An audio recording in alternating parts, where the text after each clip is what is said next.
all over it. So that was way too coincidental. Oh my, that's a little timely right there. Is this something, Liz, that you've ever thought of yourself, maybe wanting to be regressed hypnotically for?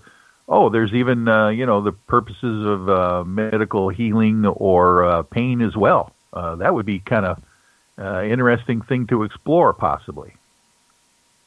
I've thought about it, but then there's that little part in my brain that screams, "Don't do it. You don't want to know the answers to some of these things." So I haven't seriously considered it. I think part of it is there's not really anyone in my area that I know of who does that type of thing. Yes, and Mary, Liz is in Missouri, by the way, and she lives in a wonderful log cabin out in the wilderness. That's what I call it. But how would you describe it, Liz? I live in a farm. On a farm. That's pretty much it. I live on a farm. Yeah, well, I think that's quite romantic in itself. But gosh, well, this is kind of like me. You know what? You're right, because Mary Kennedy is calling, Liz, you're going to love this, from the Double Luck Ranch, which is a really quite a nice spread with horses, all sorts of animals, many dogs. And, well, describe your residence out there, if you could, Mary. Okay. So it's my sister's place, her and her husband, and they have 5 horses and a couple of goats, and between us we have 4 dogs. She also has 2 cats. So there's quite a bit of critters out here.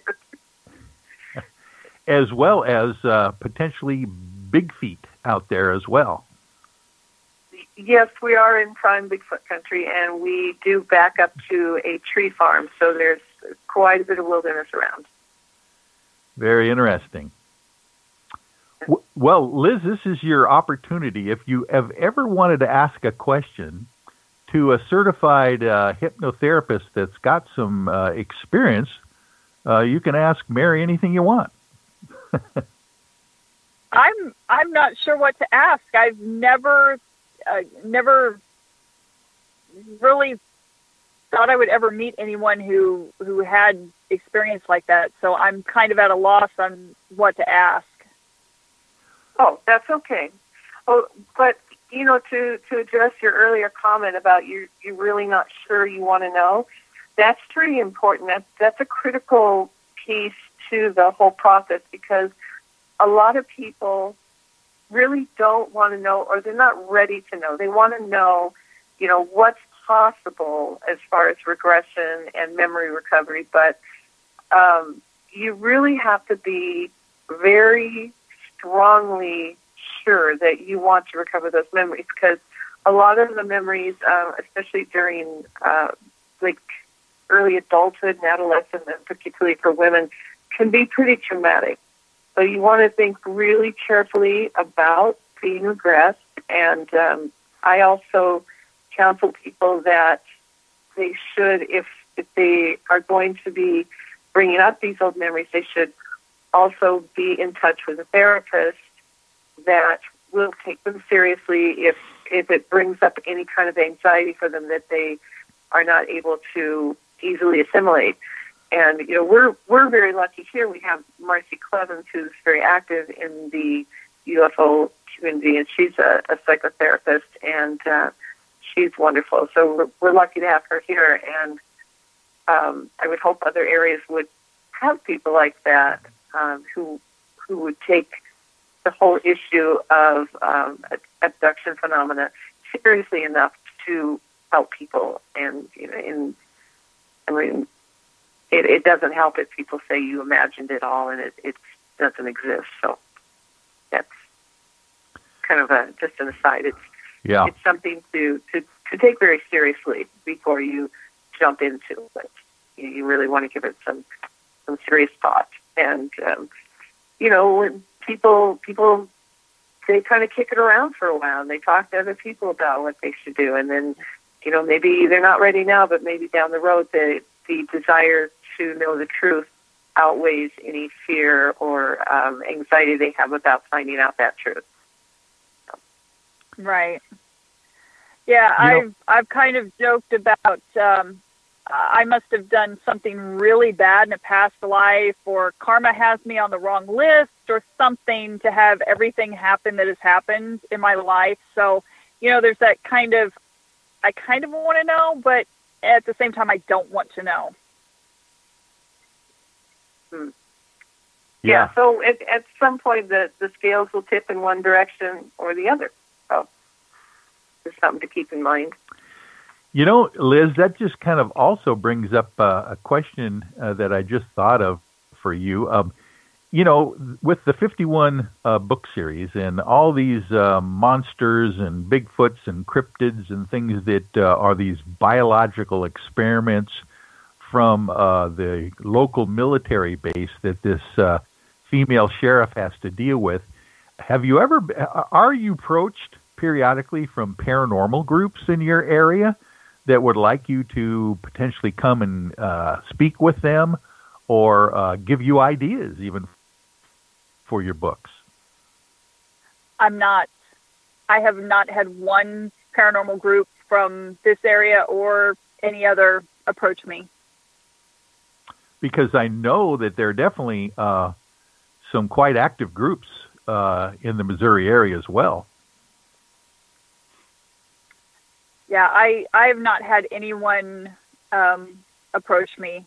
I've had one individual person message me and try to give me ideas on what I should write, but as far as groups, I've never had that. Well, would you be adverse to talking with one of those groups if they approached you at one point? No, I'd love to talk to them. Yeah, matter of fact, I think it would be a good time now for all of us to hear some of your ghost stories, because I've heard that you said you grew up in a house that might have been haunted. I grew up in a house, at least the property is almost definitely haunted or has some kind of residual something going on there.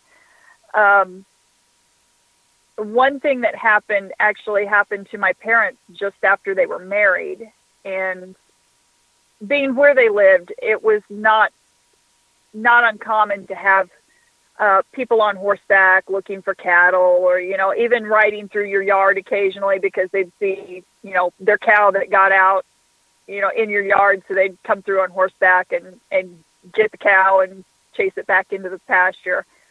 But my parents looked out their window and saw this man on horseback sitting under a tree in the yard, just there. Really? And they didn't recognize him. They didn't, it seemed very odd. And by the time they got to the door to, see if it was one of the neighbors to, looking for cattle or whatever, it was gone. And they thought, well, that's weird. Maybe he's gone, this way or, gone down through the yard and trying to do whatever he needed to do. And they went out and looked, and there was nothing there. And it had been raining, and there were no hoof prints. There was nothing, no sign that anything had ever been there. Wow. So that, wow. Yeah, that raises some red flags. And years later, we built a house there, and it was a 2-story house. No other house had been there. We built it, and we would be downstairs, and we would hear what sounded like someone walking from one side of the house all the way to the other side upstairs, and there was no one there. Oh, my goodness. This is not a house that you moved into. This is a house that you built, and you're still hearing unknown footsteps inside the house. Inside the house upstairs, yeah. And we would hear the doors slam closed because the way the house was built, there was the house faced west, and there was a bedroom on the west side, and there was a bedroom on the east side, and a bathroom in between. There was, that's it. The stairs came up and stopped in front of the bathroom, and you would go from that landing either left or right into one of the two bedrooms. And we would hear the bedroom doors slam shut, and we would think, okay, the windows are open, so the wind came through and blew the doors shut. And we would go upstairs to open the doors, and the doors would be open. It's like, okay.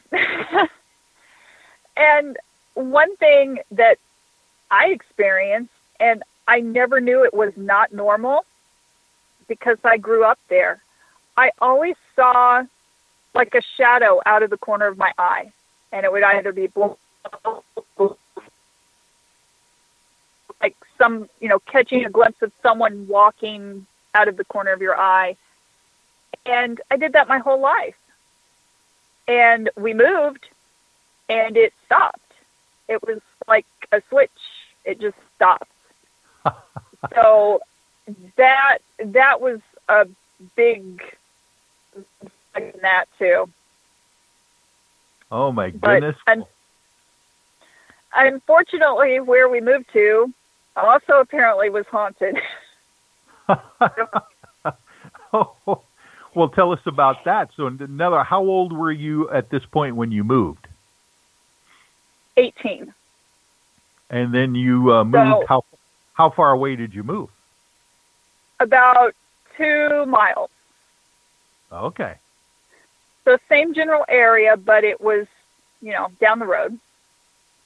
And what we didn't know when we bought the property and moved there was there were 2 children buried just up the hill from the house at the base of an oak tree. This is one of those cases that in the early 1900s, the families would come through and children would get sick, they would pass away, and they would have to just basically bury them where the children died. And that's one of those things that it's nice to know before you move there.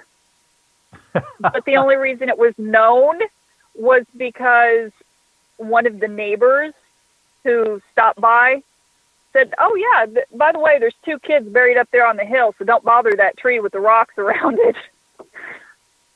It's like, what? Don't bother the tree. There you go. Yeah, don't. And come to find out, his parents had helped take care of the children and were there when they were buried. Okay. So yeah, that's how he knew. And I'm going to throw this to Mary Kennedy, because being a researcher with the UFO I-Team, I would like you, Mary, to take over and ask Liz about the young ghost in the hoodie that might tie into these children. The young ghost. Where I see, that was actually at my house where I live, and that's 65 miles away from where the other occurrences happened. So when did you see this one? This one was probably 2010, 2011, somewhere in there. Mm-hmm. So, and I had. How much time had passed between when you lived in the house with the 2 young children and this one? 10 to 12 years.